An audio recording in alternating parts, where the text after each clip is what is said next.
उत्पत्ति अध्याय 31। याकूब का लाबान के पास से भागना। फिर लाबान के पुत्रों की ये बातें याकूब के सुनने में आई। याकूब ने हमारे पिता का सब कुछ छीन लिया है और हमारे पिता के धन के कारण उसकी यह प्रतिष्ठा है।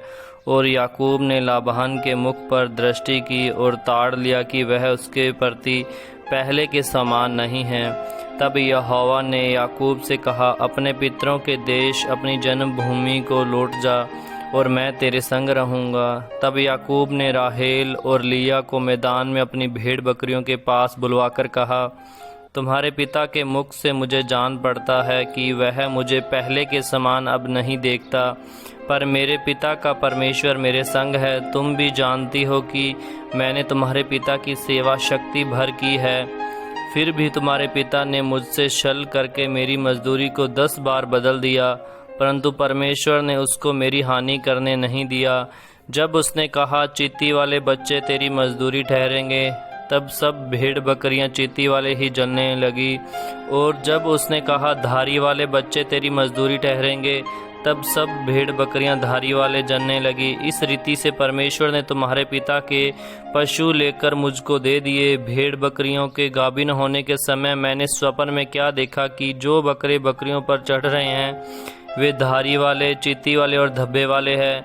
तब परमेश्वर के दूत ने स्वप्न में मुझसे कहा, हे याकूब। मैंने कहा, क्या आ गया? उसने कहा, आंखें उठाकर उन सब बकरों को जो बकरियों पर चढ़ रहे हैं देख कि वे धारी वाले, चींटी वाले और धब्बे वाले हैं, क्योंकि जो कुछ लाबान तुझसे करता है वह मैंने देखा है। मैं उस बेतेल का परमेश्वर हूँ जहाँ तूने एक खंबे पर तेल डाला दिया था और मेरी मन्नत मानी थी। अब चल, इस देश से निकलकर अपनी जन्मभूमि को लौट जा।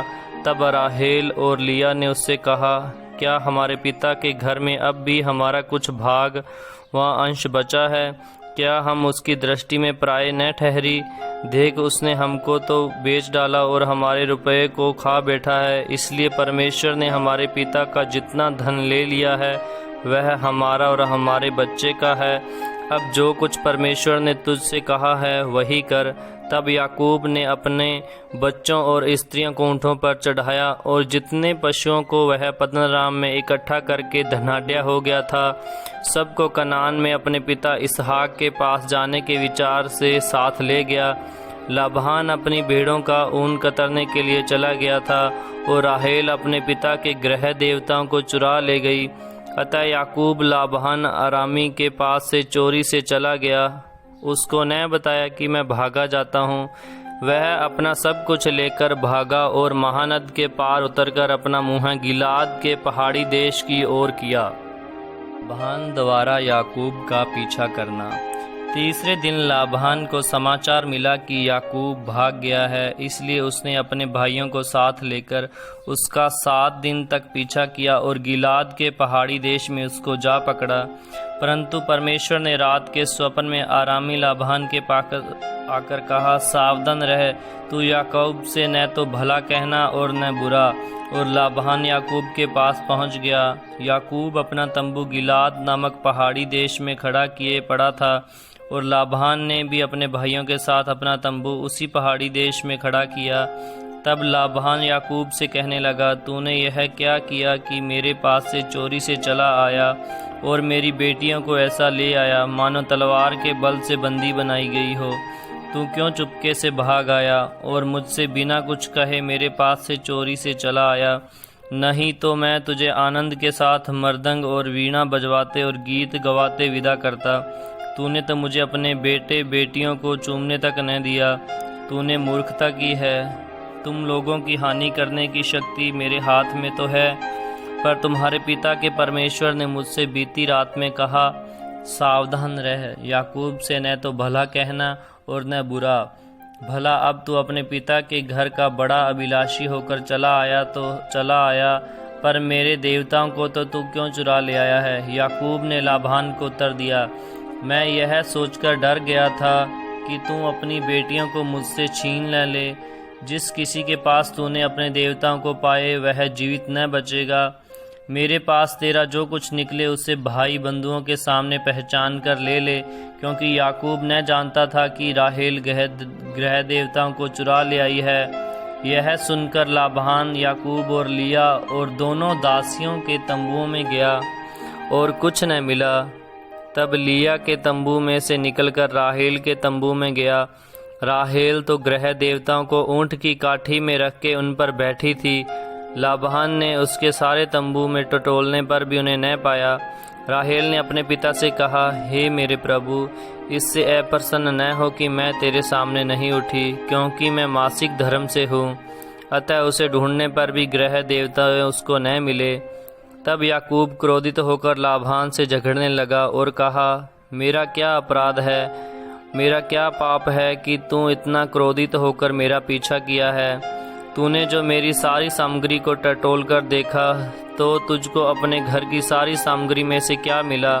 कुछ मिला हो तो उसको यहाँ अपने और मेरे भाइयों के सामने रख, और वे हम दोनों के बीच न्याय करें। इन 20 वर्षों तक मैं तेरे पास रहा, इनमें न तो तेरी भेड़ बकरियों के गर्भ गिरे और न तेरे मेढ़ों का मांस मैंने कभी खाया। जिसे बनेले जंतुओं ने फाड़ डाला, उसको मैं तेरे पास न लाता था। उसकी हानि मैं ही उठाता था, चाहे दिन को चोरी हो जाता, चाहे रात को, तू मुझ ही से उसको ले लेता था। मेरी तो यह दशा थी कि दिन को तो धाम और रात को पाला मुझे खा गया और नींद मेरी आंखों से भाग जाती थी। 20 वर्षों तक मैं तेरे घर में रहा। 14 वर्ष में तो मैंने तेरी दोनों बेटियों के लिए और 6 वर्ष तेरी भेड़ बकरियों के लिए सेवा की, और तूने मेरी मजदूरी को 10 बार बदल डाला। मेरे पिता का परमेश्वर अर्थात अब्राहम का परमेश्वर, जिसका भय इसहाक भी मानता है, यदि मेरी ओर न होता तो निश्चय तू अब मुझे छूछे हाथ जाने देता। मेरे दुख और मेरे हाथों के परिश्रम को देखकर परमेश्वर ने बीती रात में तुझे डांटा। याकूब और लाबान के बीच संधि। लाबान ने याकूब से कहा, ये बेटियां तो मेरी ही हैं और ये बच्चे भी मेरे ही हैं और ये भेड़ बकरियां भी मेरी ही हैं, और जो कुछ तुझे देख पड़ता है वह सब मेरा ही है। परंतु अब मैं अपनी इन बेटियों और इनके संतान से क्या कर सकता हूँ? अब आ, मैं, तू और दोनों आपस में वाचा बांधें और वह मेरे और तेरे बीच साक्षी ठहरे। तब याकूब ने एक पत्थर लेकर उसका खंभा खड़ा किया। तब याकूब ने अपने भाई बंधुओं से कहा, पत्थर इकट्ठा करो। यह सुनकर उन्होंने पत्थर इकट्ठा करके एक ढेर लगाया और वहीं ढेर के पास उन्होंने भोजन किया। उस ढेर का नाम लाबान ने तो यजर सहादुथा रखा, पर याकूब ने गिलियाद रखा। लाबान ने कहा, यह ढेर आज से मेरे और तेरे बीच साक्षी ठहरेगा। इस कारण उसका नाम गिलियाद रखा गया, और मिजपा भी, क्योंकि उसने कहा, जब हम एक दूसरे से दूर रहें तब यहोवा मेरी और तेरी देखभाल करता रहे। यदि तू मेरी बेटियों को दुख दे या उनके सिवाय और स्त्रियां ब्याह ले, तो हमारे साथ कोई मनुष्य तो न रहेगा, पर देख, मेरे तेरे बीच में परमेश्वर साक्षी रहेगा। फिर लाबान ने याकूब से कहा, इस ढेर को देख और इस खंबे को भी देख, जिनको मैंने अपने और तेरे बीच में खड़ा किया है। यह ढेर और यह खंबा दोनों इस बात के साक्षी रहें कि हानि करने के विचार से न तो मैं इस ढेर को पार करके तेरे पास आऊँगा, और न इस ढेर को और इस खंबे को पार करके मेरे पास आएगा। अब्राहम और नाहोर और उनके पिता तीनों का जो परमेश्वर है, वही हम दोनों के बीच न्याय करे। तब याकूब ने उससे कहा, जिसका भय उसका पिता इसहाक मानता था, और याकूब ने उस पहाड़ पर मेल बलि चढ़ाया और अपने भाई बंधुओं को भोजन करने के लिए बुलाया। तब उन्होंने भोजन करके पहाड़ पर रात बिताई। भोर को लाबान उठा और अपने बेटे बेटियों को चूमकर और आशीर्वाद देकर चल दिया और अपने स्थान को लौट गया। उत्पत्ति अध्याय 32। एसाव से मिलने की तैयारी। याकूब ने भी अपना मार्ग लिया और परमेश्वर के दूत उसे आ मिले। उनको देखते ही याकूब ने कहा, यह तो परमेश्वर का दल है। इसलिए उसने उस स्थान का नाम महनेम रखा। तब याकूब ने सेईर देश में अर्थात एदोम देश में अपने भाई एसाव के पास अपने आगे दूत भेज दिए, और उसने उन्हें यह आज्ञा दी, मेरे प्रभु एसाव से यूँ कहना, तेरा दास याकूब तुझसे यूँ कहता है कि मैं लाबान के यहाँ परदेसी होकर अब तक रहा, और अब मेरे पास गाय बैल गधे भेड़ बकरियाँ और दास दासियाँ हैं, और मैंने अपने प्रभु के पास इसलिए संदेश भेजा है कि तेरे अनुग्रह की दृष्टि मुझ पर हो। वे दूत याकूब के पास लौट के कहने लगे, हम तेरे भाई एसाव के पास गए थे, और वह भी तुझसे भेंट करने को 400 पुरुष संग लिए हुए चला आता है। तब याकूब बहुत डर गया और संकट में पड़ा, और यह सोचकर अपने साथियों के और भेड़ बकरियों के और गाय बैलों ऊँटों के भी अलग अलग 2 दल कर दिए कि यदि एसाव आकर पहले दल को मारने लगे तो दूसरा दल भागकर बच जाएगा। याकूब ने कहा, हे यहोवा, हे दादा अब्राहम के परमेश्वर, हे मेरे पिता इसहाक के परमेश्वर, तूने तो मुझसे कहा था कि अपने देश और अपनी जन्मभूमि में लौट जा और मैं तेरी भलाई करूँगा। तूने जो जो काम अपनी करुणा और सच्चाई से अपने दास के साथ किए हैं, कि जो अपनी छड़ी ही लेकर इस यरदन नदी के पार उतर आया, और अब मेरे 2 दल हो गए हैं। तेरे ऐसे ऐसे कामों में से मैं एक के भी योग्य तो नहीं हूँ। मेरी विनती सुनकर मुझे मेरे भाई एसाव के हाथ से बचा। मैं तो उससे डरता हूँ, कहीं ऐसा न हो कि वह आकर मुझे और माँ समेत लड़कों को भी मार डाले। तूने तो कहा था कि मैं निश्चय तेरी भलाई करूँगा और तेरे वंश को समुंदर की बालू के किनकों के समान बहुत करूँगा, जो बहुतायत के मारे गिने नहीं जा सकते। उसने उसी दिन रात वहीं बिताई, और जो कुछ उसके पास था उसमें से अपने भाई एसाव की भेंट के लिए छांट छांट कर निकाला, अर्थात 200 बकरियां, 20 बकरे, 102 भेड़ें और 20 मेढ़े, और बच्चों समेत दूध देने वाली 3 ऊँटनियाँ, 40 गायें और 10 बैल और 20 गधियाँ और उनके 10 बच्चे। उनको उसने झुंड झुंड करके अपने दासों को सौंपकर उनसे कहा, मेरे आगे बढ़ जाओ और झुंडों के बीच बीच में अंतर रखो। फिर उसने अगले झुंड के रखवाले को यह आज्ञा दी, जब मेरा भाई एसाव तुझे मिले और पूछने लगे तू किसका दास है और कहाँ जाता है, और ये जो तेरे आगे आगे हैं वे किसके हैं, तब कहना, यह तेरे दास याकूब के हैं। हे मेरे प्रभु एसाव, ये भेंट के लिए तेरे पास भेजे गए हैं, और वह आप भी हमारे पीछे पीछे आ रहा है। और उसने दूसरे और तीसरे रखवालों को भी, वरन उन सबों को जो झुंडों के पीछे पीछे थे, ऐसी ही आज्ञा दी। एसाव तुमको मिले तब इसी प्रकार उससे कहना, और यह भी कहना, तेरा दास याकूब हमारे पीछे पीछे आ रहा है, क्योंकि उसने यह सोचा कि यह भेंट जो मेरे आगे जाती है, इसके द्वारा मैं उसके क्रोध को शांत करके तब उसका दर्शन करूंगा। हो सकता वह मुझसे प्रसन्न हो जाए। इसलिए वह भेंट याकूब से पहले पार उतर गई, और वह आप उस रात को छावनी में रहा। याकूब का मल्ल युद्ध। उसी रात वह उठा और अपनी दोनों स्त्रियों और दोनों दासियों और 11 लड़कों को संग लेकर घाट से यब्बोक नदी के पार उतर गया। उसने उन्हें उस नदी के पार उतार कर दिया, वरन अपना सब कुछ पार उतार दिया, और याकूब आप अकेला रह गया। तब कोई पुरुष आकर पौ फटने तक उससे मल्लयुद्ध करता रहा। जब उसने देखा कि मैं याकूब पर प्रबल नहीं होता, तब उसकी जांघ की नस को छुआ, और याकूब की जांघ की नस उससे मल्लयुद्ध करते ही करते चढ़ गई। तब उसने कहा, मुझे जाने दे, क्योंकि भोर होने वाला है। याकूब ने कहा, जब तक तुम मुझे आशीर्वाद न दे तब तक मैं तुझे जाने न दूंगा। और उसने याकूब से पूछा, तेरा क्या नाम है? उसने कहा, याकूब। उसने कहा, तेरा नाम अब याकूब नहीं परंतु इज़राइल होगा, क्योंकि तू परमेश्वर से और मनुष्यों से भी युद्ध करके प्रबल हुआ है। याकूब ने कहा, मैं विनती करता हूँ, मुझे अपना नाम बता। उसने कहा, तू मेरा नाम क्यों पूछता है?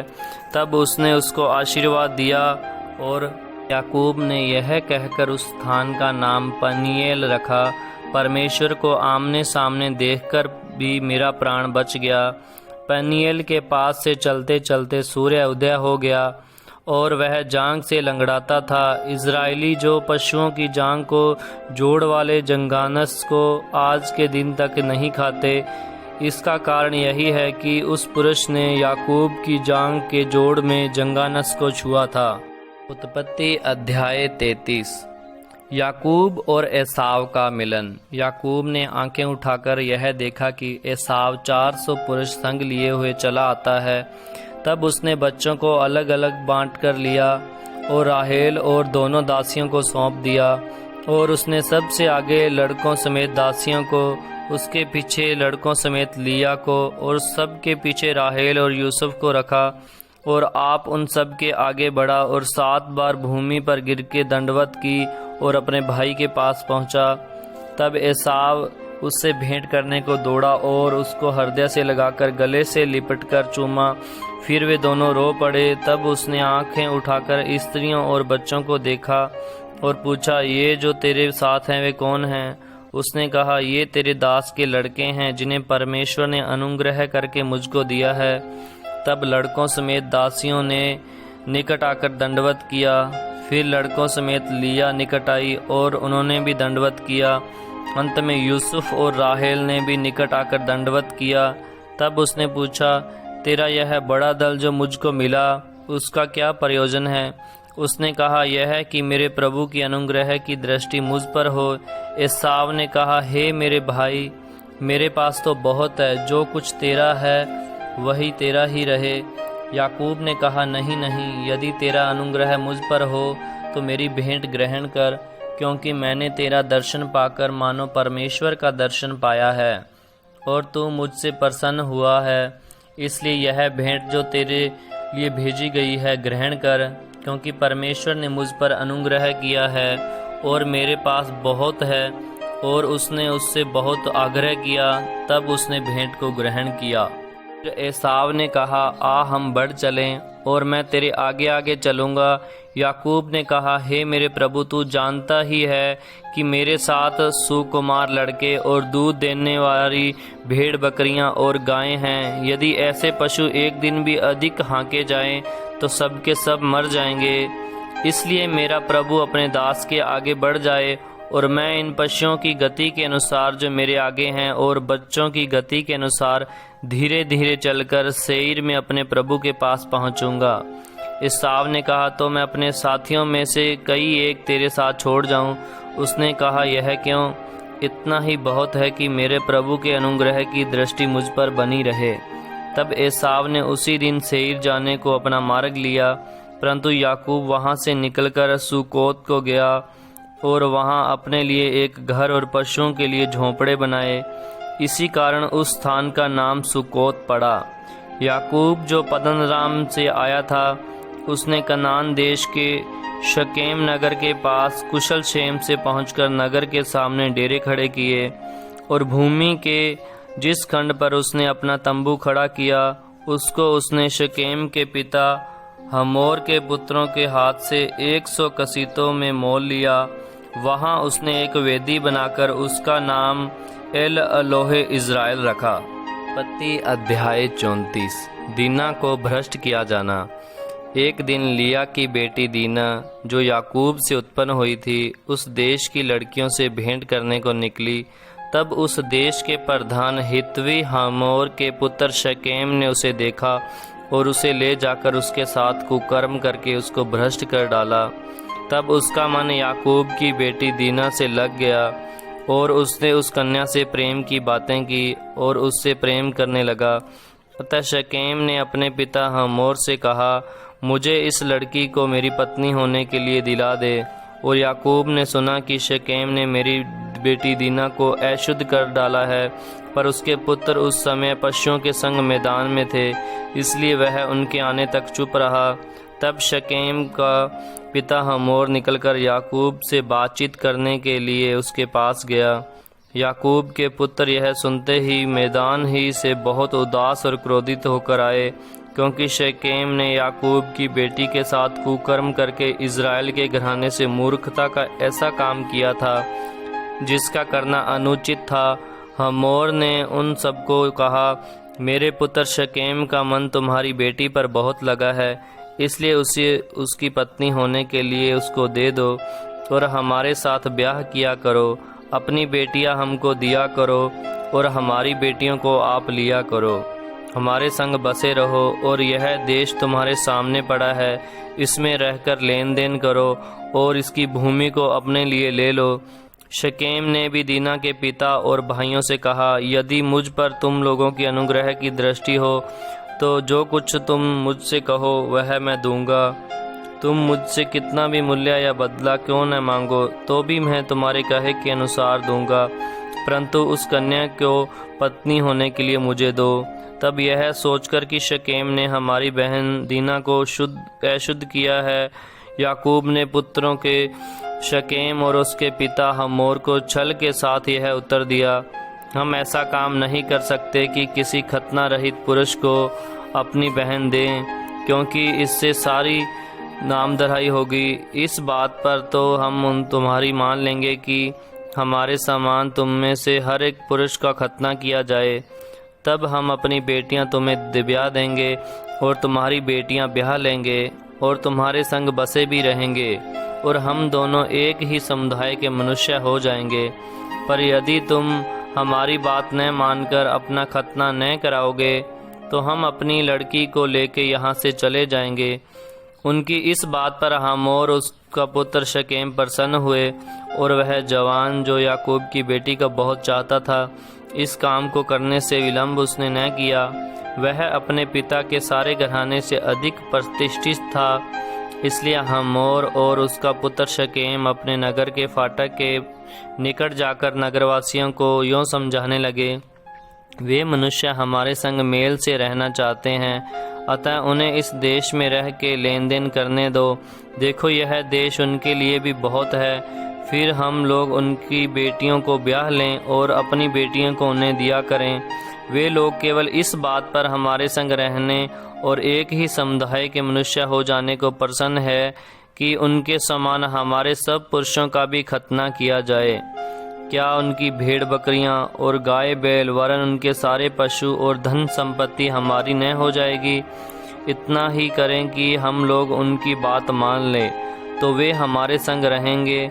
इसलिए जितने उस नगर के फाटक से निकलते थे उन सबों ने हमोर और उसके पुत्र शकेम की बात मानी और हर एक पुरुष का खतना किया गया जितने उस नगर के फाटक से निकलते थे। तीसरे दिन जब वे लोग पीड़ित पड़े थे तब ऐसा हुआ कि शिमोन और लेवी नामक याकूब के दो पुत्रों ने, जो दीना के भाई थे, अपनी अपनी तलवार से उस नगर में नींद धड़क घुसकर सब पुरुषों को घात किया। हमोर और उसके पुत्र शकेम को उन्होंने तलवार से मार डाला और दीना को शकेम के घर से निकाल ले आए।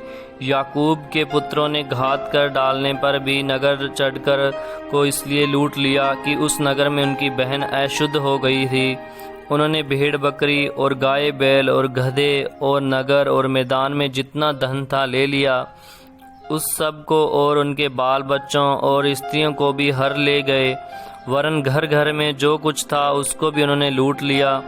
तब याकूब ने शिमोन और लेवी से कहा, तुमने जो इस देश के निवासी कनानियों और परिजियों के मन में मेरे प्रति घृणा उत्पन्न कराई है, इससे तुमने मुझे संकट में डाला है, क्योंकि मेरे साथ तो थोड़े ही लोग हैं। इसलिए अब वे इकट्ठे होकर मुझ पर चढ़ेंगे और मुझे मार डालेंगे, तो मैं अपने घराने समेत नष्ट हो जाऊंगा। उन्होंने कहा, क्या वह हमारी बहन के साथ वेश्या के समान बर्ताव करें? उत्पत्ति अध्याय 35। बेतेल में याकूब को आशीष मिलना।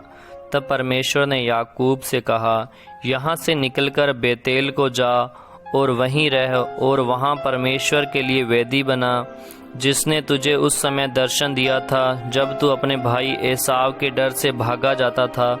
तब याकूब ने अपने घराने से और उन सब से भी जो उसके संग थे कहा, तुम्हारे बीच में जो पराये देवता हैं उन्हें निकाल फेंको और अपने अपने को शुद्ध करो और अपने वस्त्र बदल डालो और आओ हम यहाँ से निकलकर बेतेल को जाएं। वहाँ मैं परमेश्वर के लिए एक वेदी बनाऊंगा, जिसने संकट के दिन मेरी सुन ली और जिस मार्ग से मैं चलता था उसमें मेरे संग रहा। इसलिए जितने पराये देवता उनके पास थे और जितने कुंडल उनके कानों में थे उन सबों को उन्होंने याकूब को दिया और उसने उनको उस बांज वृक्ष के नीचे जो शेकेम के पास है गाड़ दिया।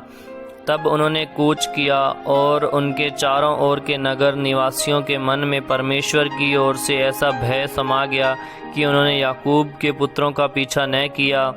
याकूब उन सबों समेत जो उसके संग थे कनान देश के लूज नगर को आया। वह नगर बेतेल भी कहलाता है। वहाँ उसने एक वेदी बनाई और उस स्थान का नाम एल बेतेल रखा, क्योंकि जब वह अपने भाई के डर से भागा जाता था तब परमेश्वर उस पर वहीं प्रकट हुआ था। और रिबिका की दूध पिलाने हारी दाएं दोबारा मर गई और बेतेल के बांज वृक्ष के निचले भाग में उसको मिट्टी दी गई और उस बांज वृक्ष का नाम अलोन बकूत रखा गया। फिर याकूब के पद्दनराम से आने के पश्चात परमेश्वर ने दूसरी बार उसको दर्शन देकर आशीष दी और परमेश्वर ने उससे कहा, अब तेरा नाम याकूब रहा, पर आगे को तेरा नाम याकूब न रहेगा, तू इज़राइल कहलाएगा। इस प्रकार उसने उसका नाम इज़राइल रखा। फिर परमेश्वर ने उससे कहा, मैं सर्वशक्तिमान ईश्वर हूँ, तू फूले फले और बढ़े और तुझसे एक जाति वरन जातियों की एक मंडली भी उत्पन्न होगी और तेरे वंश में राजा उत्पन्न होंगे। और जो देश मैंने अब्राहम और इसहाक को दिया है वही देश तुझे देता हूँ और तेरे पीछे तेरे वंश को भी दूंगा। तब परमेश्वर उस स्थान में जहाँ उसने याकूब से बातें की उसके पास से ऊपर चढ़ गया और जिस स्थान में परमेश्वर ने याकूब से बातें की वहाँ याकूब ने पत्थर का एक खंभा खड़ा किया और उस पर अर्घ देकर तेल डाल दिया। जहाँ परमेश्वर ने याकूब से बातें की उस स्थान का नाम बेतेल रखा गया। राहेल की मृत्यु। फिर उन्होंने बेतेल से कूच किया और एप्राता थोड़ी ही दूर रह गया था कि राहेल को बच्चा जनने की बड़ी पीड़ा उठने लगी। जब उसको बड़ी बड़ी पीड़ा उठती थी तब दाहे ने उससे कहा, मत डर, अब की बार भी तेरे बेटा ही होगा।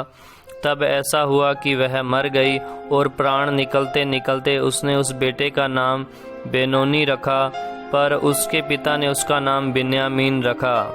यूँ राहेल मर गई और एप्राता अर्थात बेतलहम के मार्ग में उसको मिट्टी दी गई।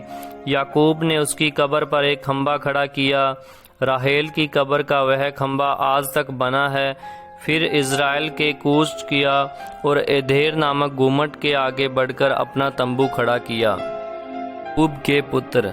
जब इज़राइल उस देश में बसा था तब एक दिन ऐसा हुआ कि रूबेन ने जाकर अपने पिता की रखेली बिला के साथ कुकर्म किया और यह बात इज़राइल को मालूम हो गई। याकूब के 12 पुत्र हुए। उनमें से लिया के पुत्र ये थे, अर्थात याकूब का जेठा रूबेन, फिर शिमोन, लेवी, यहूदा, इसाकार और जुबूलून। और राहेल के पुत्र ये थे, अर्थात यूसुफ और बिन्यामीन। और राहेल की दासी बिलहा के पुत्र ये थे, अर्थात दान और नप्ताली। और लिया की दासी जिल्पा के पुत्र ये थे, अर्थात गाद और आशेर। याकूब के ये ही पुत्र हुए जो उससे पद्दनराम में उत्पन्न हुए। इसहाक की मृत्यु। याकूब ममरे में जो करियत अर्बा अर्थात हेब्रोन है, जहाँ अब्राहम और इसहाक परदेसी होकर रह रहे थे, अपने पिता इसहाक के पास आया।